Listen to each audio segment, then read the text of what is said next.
ಆರಂಭದಲ್ಲಿ ನಾವು ಒಬ್ಬ ವ್ಯಕ್ತಿಯ ಬಗ್ಗೆ ಮಾತಾಡಲೇಬೇಕು. ಶಿಲೆಯಲ್ಲಿ ಕಲೆಯನ್ನು ಅರಳಿಸುವಂಥದ್ದಿದೆಯಲ್ಲ, ಅದು ಸಾಮಾನ್ಯ ಸಂಗತಿಯಲ್ಲ, ನಮಗೆ ನಿಮಗೆ ಗೊತ್ತಿರುವಂಥ ವಿಚಾರ. ಆದರೆ ಕೆಲವರಿಗೆ ಆ ವರ ಸಿದ್ಧಿಸಿಬಿಟ್ಟಿರುತ್ತೆ. ಎಷ್ಟರ ಮಟ್ಟಿಗೆ ಅಂತಂತಂದ್ರೆ, ಇವ್ರೇನಾದರೂ ಕೈ ಮುಗಿದು ಪ್ರಾರ್ಥನೆ ಮಾಡಿಕೊಂಡ್ರೆ ಶಿಲೆಗಳೇ ಇವರಿಗೆ ಒಲ್ದು ಬಿಡ್ತಾವೇನೋ ಅನ್ನುವಷ್ಟರ ಮಟ್ಟಿಗೆ. ಯಾಕಂದರೆ ನಮ್ಮ ನಾಡಿನ ಹೆಮ್ಮೆಯ ಬಗ್ಗೆ ನಾವಿವತ್ತು ಪರಿಚಯ ಮಾಡಿಕೊಳ್ಳಲೇಬೇಕು. ನಾವು ಹಿಂದೆಲ್ಲ ಕೇಳಿದ್ವಿ, ದೊಡ್ಡ ದೊಡ್ಡ ದೇವಸ್ಥಾನಗಳನ್ನು ಕಟ್ಟಿದಂಥವ್ರು ಯಾರು, ದೊಡ್ಡ ದೊಡ್ಡ ಮೂರ್ತಿಗಳನ್ನು ಮಾಡಿರುವಂಥವ್ರು ಯಾರು.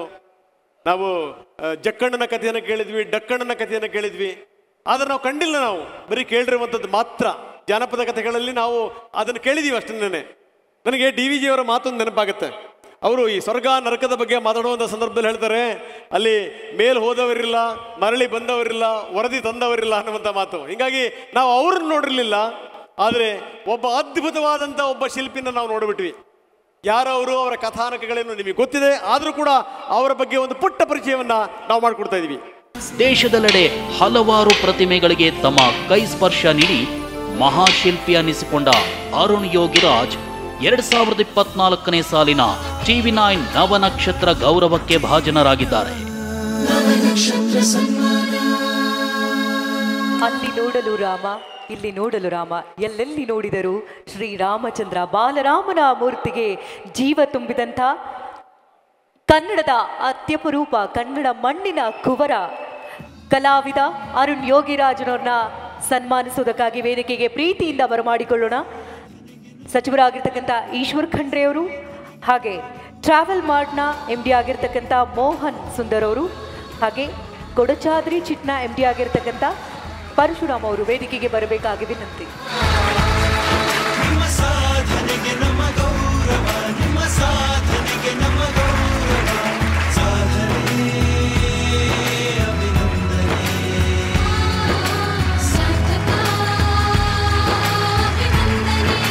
ಸುಭಾಷ್ ಚಂದ್ರ ಬೋಸ್ ವಿಗ್ರಹವನ್ನು ನೀವೇನಾದ್ರು ನೋಡ್ಬಿಟ್ರೆ ಒಂದು ಸೆಲ್ಯೂಟ್ ಹೊಡೆದೇನೆ ನೀವು ಮುಂದಕ್ಕೆ ಹೋಗಬೇಕು. ಇನ್ನು ಕೇದಾರದಲ್ಲಿರುವಂಥ ಶಂಕರಾಚಾರ್ಯರ ಆ ಪ್ರತಿಮೆಯನ್ನು ನೋಡಿದ್ರೆ ಎಲ್ಲ ಒಂದು ಕಡೆಗೆ ನಾವು ಭಾವಪರವಶರಾಗ್ಬಿಡ್ತೀವಿ.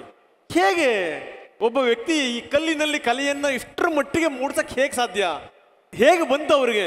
ಯಾಕಂದರೆ ಎಲ್ಲೋ ಒಂದು ಕಡೆಗೆ MNC-ನಲ್ಲಿ ಕೆಲಸ ಮಾಡ್ತಿದ್ದಂಥ ವ್ಯಕ್ತಿ ಅದನ್ನು ಬಿಟ್ಟು ಬಂದಿದ್ದಿದೆಯಲ್ಲ, ಆ ಬಂದಂಥ ಸಂದರ್ಭದಲ್ಲಿ ಅವ್ರ ತಂದೆ ಒಂದು ಮಾತು ಹೇಳ್ತಾರಂತೆ, ಆಯಿತು ನೀವು ಬಂದಿದ್ದೀರಿ, ಆದರೆ ನಮ್ದೇನು ಅಭ್ಯಂತರ ಇಲ್ಲ, ಮಗನಿಗೆ ಹೇಳಿದ್ದು ತಂದೆ. ಆದರೆ ಒಂದೊಂದು ತಿಳ್ಕೋಬೇಕಪ್ಪ, ನೀನು ಬೇರೆಯವ್ರ ಕೈಯಿಂದ ಕೆಲಸ ಮಾಡಿಸ್ಬಾರ್ದು, ನೀವೇ ಕೆಲಸ ಮಾಡಬೇಕು ಅಂತ ಒಬ್ಬ ತಂದೆ ಮಗನಿಗೆ ಹೇಳಿದಂಥ ಮಾತು. ಜೊತೆಗೇನು ಅಂದರೆ, ಬೇರೆ ಕೆಲಸಗಾರರು ಒಂದು ಪೆಟ್ಟನ್ನು ಹಾಕಿದ್ರೆ ನೀನು 100 ಪೆಟ್ಟನ್ನು ಹಾಕದಿದ್ರೆ ಮಾತ್ರ ಬಾ ಅಂತ ಅದನ್ನು ಒಪ್ಕೊಂಡೆ ಮಗ ಬಂದರು. ಇವತ್ತು ನಿಜಕ್ಕೂ ಏನು ಅಂದರೆ ಅವರ ಹೆಸರಿದೆಯಲ್ಲ, ನನಗನ್ಸುತ್ತೆ ಆ ರಾಮನ ಮುಖದಲ್ಲಿರುವಂಥ ನಗು ಇದೆಯಲ್ಲ, ಆ ನಗು ಬರೆಸಿದ್ದರ ಹಿಂದಿರುವಂಥ ರಹಸ್ಯ ಏನು ಇವತ್ತು ನೀವು ಹೇಳಲೇಬೇಕು. ಏನಂತೀರಿ ಸರ್? ಎಸ್, ಅರುಣ್ ಯೋಗಿರಾಜ್ ಅವ್ರನ್ನ ನೋಡ್ತಾ ಇದ್ರೆ ನಿಜಕ್ಕೂ ಇವರು ದೈವಾಂಶ ಪುರುಷನೇ ಅನ್ನೋ ರೀತಿಯಲ್ಲಿ ಪ್ರತಿಯೊಬ್ಬರಿಗೂ ಭಾಸ ಆಗುತ್ತೆ. Thank you madam. ಎಲ್ಲರಿಗೂ ನಮಸ್ಕಾರ. ಮೊದಲನೇದಾಗಿ ನವನಕ್ಷತ್ರದಲ್ಲಿ ಒಬ್ಬ ಶಿಲ್ಪ ಕಲಾವಿದರನ್ನು ಸೇರಿಸಿ ಶಿಲ್ಪ ಕಲಾವಿದರಿಗೆ ಗೌರವ ನೀಡಿದ TV9ಗೆ ನಾನು ಧನ್ಯವಾದಗಳನ್ನ ತಲುಪಿಸ್ತೇನೆ. ಹಾಗೂ ಈ ಒಂದು ಅವಾರ್ಡನ್ನು ನಮ್ಮ ರಾಜ್ಯದಲ್ಲಿ ಸಾವಿರಾರು ವರ್ಷಗಳಿಂದ ಭಾಳಷ್ಟು ಹಿರಿಯ ಶಿಲ್ಪಿಗಳು ಸೇವೆಯನ್ನು ಮಾಡಿದ್ದಾರೆ. ಅವರಿಗೆ ಇದನ್ನು ಅರ್ಪಿಸಲಿಕ್ಕೆ ನಾನು ಬಯಸ್ತೇನೆ. Great great. ನೀವು ಕೇಳಿದ ಪ್ರಶ್ನೆ, ರಾಮಲಲ್ನ ಒಂದು ಮಂದಹಾಸ ಹೇಗೆ ಬಂತು ಅಂತ. ಜನರ ಪ್ರೀತಿ, ಜನರ ಒಂದು ಕಾತುರದಿಂದ ಕಾಯ್ತಿರೋ ಒಂದು ಸಂದರ್ಭ, ಅವ್ರ ಜೊತೆ ಮಾತನಾಡಿ ಒಡನಾಟ ಮಾಡಿ ಅದನ್ನೆಲ್ಲ ಹೃದಯಕ್ಕೆ ಹೋಗ್ತಿತ್ತು. ಹೃದಯದಿಂದ ಕೈಯಿಂದ ಈಚೆ ಬಂದು ನಮ್ಮ ಕೈಲಿ ಮಾಡಿಸ್ಕೊಂಡಿದ್ದಾರೆ. ಅದು ನಿಮ್ಮೆಲ್ಲರ ರಿಫ್ಲೆಕ್ಷನ್ ಅದು ಅಲ್ಲಿ ಕಾಣ್ತಾ ಇರೋದು. ಅಷ್ಟನ್ನು ಹೇಳ್ತಾ, ನಮ್ಮ ಸರ್ಕಾರದ ಭಾಳಷ್ಟು ಪ್ರತಿನಿಧಿಗಳಿದ್ದಾರೆ. ಕರ್ನಾಟಕ ರಾಜ್ಯ ಶಿಲ್ಪ ಕಲಾವಿದರಿಗೆ ಆಶ್ರಯ ಮತ್ತು ಪ್ರೋತ್ಸಾಹ ನೀಡ್ತಾ ಬಂದಿದೆ. ಅದೇ ರೀತಿ ಈ ಸರ್ಕಾರದಲ್ಲೂ ನಾವು ಅದನ್ನು ಬಯಸ್ತೇವೆ. ಈ ಒಂದು ಪ್ರೋತ್ಸಾಹ ಸದಾ ಕಲಾವಿದರಲ್ಲಿರಲಿ, ಇನ್ನಷ್ಟು ಕಲಾವಿದರಿಗೆ ಅವಕಾಶ ಸಿಗಲಿ ಅಂತ ಹೇಳ್ತಾ ನನ್ನ ಮಾತು ಮುಗಿಸ್ತೇನೆ. ಅಲ್ಲ, ಈಗ ನಾನು ಒಂದು ಪ್ರಶ್ನೆ ಕೇಳಲೇಬೇಕು. ಆ ವಿಗ್ರಹವನ್ನು ನೀವು ಕಟ್ಟಿಯುವಂಥ ಸಂದರ್ಭದಲ್ಲಿ ನೀವು ಆ ರಾಮನ ಜೊತೆ ಮಾತಾಡ್ತಾ ಇದ್ರೇನೋ ಅಂತ, ವಿಗ್ರಹ ಜೊತೆ ಮಾತಾಡ್ತಾ ಇದ್ರೇನೋ ಅಂತ ಅನಿಸ್ತಾ ಇದೆ ನನಗೆ. ಸ್ಟ್ರಾಂಗ್ ಆಗಿ ಅನಿಸ್ತಾ ಇದೆ. ಎಲ್ಲ ಕೆಲಸನೂ ಹಾಗೆ ಅನ್ಕೋತೀನಿ. ಮೊದಲು ನಾನು ನಂಬ್ತೀನಿ ಅವರಲ್ಲಿದ್ದಾರೆ ಅಂತ. ಯಾವುದೇ ಕೆಲಸ ಕೊಡಬೇಕಾದ್ರೆ ನಾನು ಮೊದಲು ಅವರ ದರ್ಶನ ನೋಡಲಿಕ್ಕೆ ಬಯಸ್ತೇನೆ.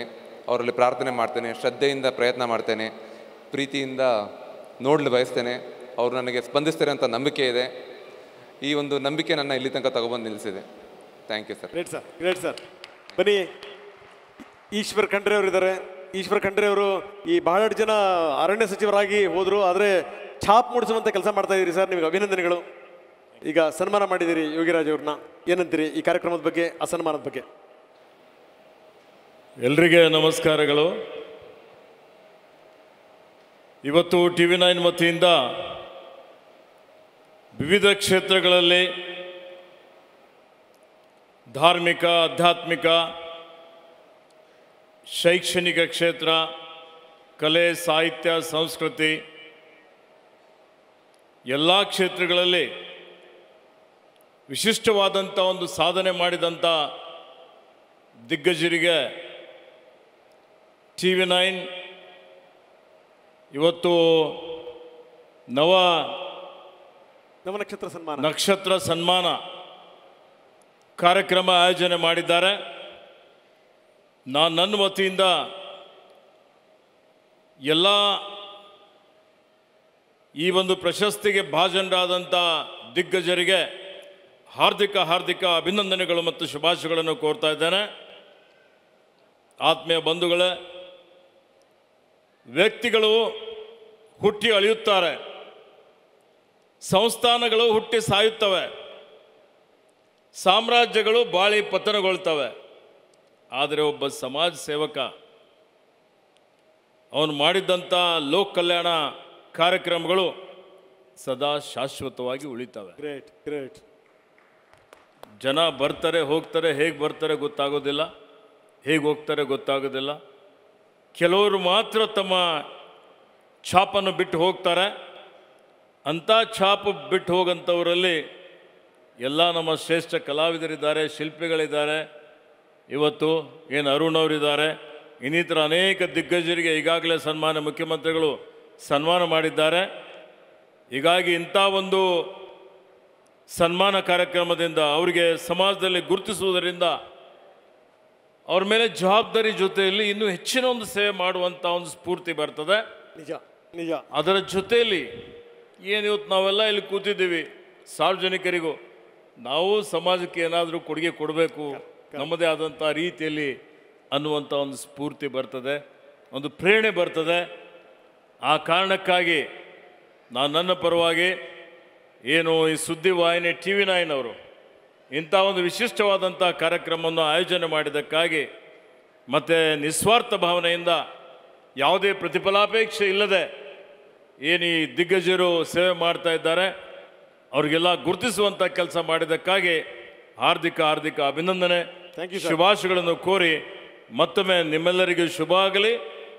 ನಿಮ್ಮ ಸೇವೆ ಇನ್ನೂ ನಮ್ಮ ರಾಜ್ಯಕ್ಕೆ, ರಾಷ್ಟ್ರಕ್ಕೆ ನಿಮ್ಮ ಕೀರ್ತಿ ಪತಾಕೆ ಹರಳಲಿ ಅಂತೇಳಿ ಹೇಳಿ ಶುಭ ಹಾರೈಸಿ ನನ್ನ ಎರಡು ಮಾತು ಮುಗಿಸ್ತಾನೆ. ಜೈ ಹಿಂದ್, ಜೈ ಕರ್ನಾಟಕ. ಹಾಗೆ ಒಂದು ಸಣ್ಣ ಕೋರಿಕೆ ಈಶ್ವರ್ ಖಂಡ್ರೆ ಅವರಿಗೆ, ಯಾಕಂದ್ರೆ ಈ ದಸರಾ ಹತ್ತಿರದಲ್ಲೇ ಇದೆ, ಅರ್ಜುನನ ನಾವು ಕಳ್ಕೊಂಡು 1 ವರ್ಷ ಆಯ್ತು. ಬಾಲರಾಮನನ್ನ ಕೆತ್ತಿದ್ದಾರೆ ಅಂದ್ರೆ ಅರ್ಜುನನ ಕೆತ್ತೋದಕ್ಕೆ ಸಾಧ್ಯವಾಗೋದಿಲ್ವಾ? ಆ ನಿಟ್ಟಿನಲ್ಲಿ ಏನಾದರೂ ಚಿಂತನೆ ಮಾಡ್ಬೋದಾ ಅರುಣ್ ಯೋಗಿರಾಜರ ಕಡೆಯಿಂದ? ಅರ್ಜುನ ಆನೆ ನಮ್ಮಿಂದ ಅಗಲಿ ಹೋಗಿದ್ದಂಥದ್ದು ನಮ್ಮೆಲ್ಲರಿಗೆ ಅತ್ಯಂತ ದುಃಖಕರವಾದಂತ ಒಂದು ಪ್ರತಿಮೆ ಮಾಡಿಸಿ ಅಂತ ಕೇಳ್ತಾ ಇದ್ದಾರೆ.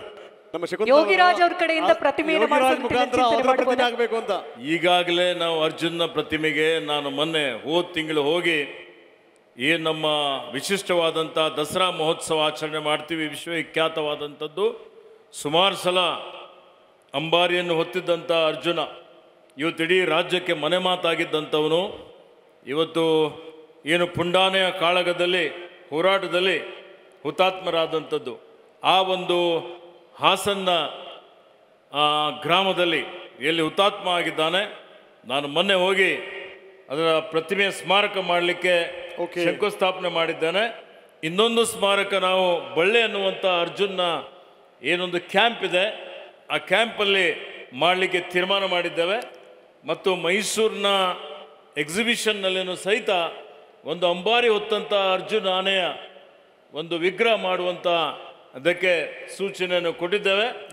ಅರ್ಜುನ್ ಆನೆಗೆ ಸದಾ ಸ್ಮರಿಸ್ತೇವೆ ಅನ್ನುವಂಥ ಮಾತನ್ನು ಹೇಳಲಿಕ್ಕೆ ಬಯಸಿ TV9ನವರು ಇವತ್ತು ವಿಶೇಷವಾಗಿ ಇಡೀ ಜಗತ್ತಿಗೆ ಸವಾಲಾಗಿರುವಂಥ ಏನು ಹವಾಮಾನ ಬದಲಾವಣೆ ಇದೆ, ಇದಕ್ಕೆ ಪ್ರಕೃತಿ ವಿಕೋಪ ತಡೆಗಟ್ಟುವಂಥ ರೀತಿಯಲ್ಲಿ ಇವತ್ತೇನು ಪ್ರಕೃತಿ, ಪರಿಸರ, ಅರಣ್ಯ ಸಂರಕ್ಷಣೆ ಮಾಡುವಂಥದ್ದಕ್ಕೆ ಹೆಚ್ಚಿನ ಒಂದು ಅದಕ್ಕೆ ಎಸ್ ಸರ್, ಕಾಳಜಿ ವಹಿಸಬೇಕು ಅನ್ನುವಂಥ ಒಂದು ವಿನಂತಿಯನ್ನು Thank you, sir. ಅರಣ್ಯ ಸಚಿವನಾಗಿ ಮಾಡ್ತಾ ಇದ್ದೇನೆ. ಧನ್ಯವಾದ. Thank you.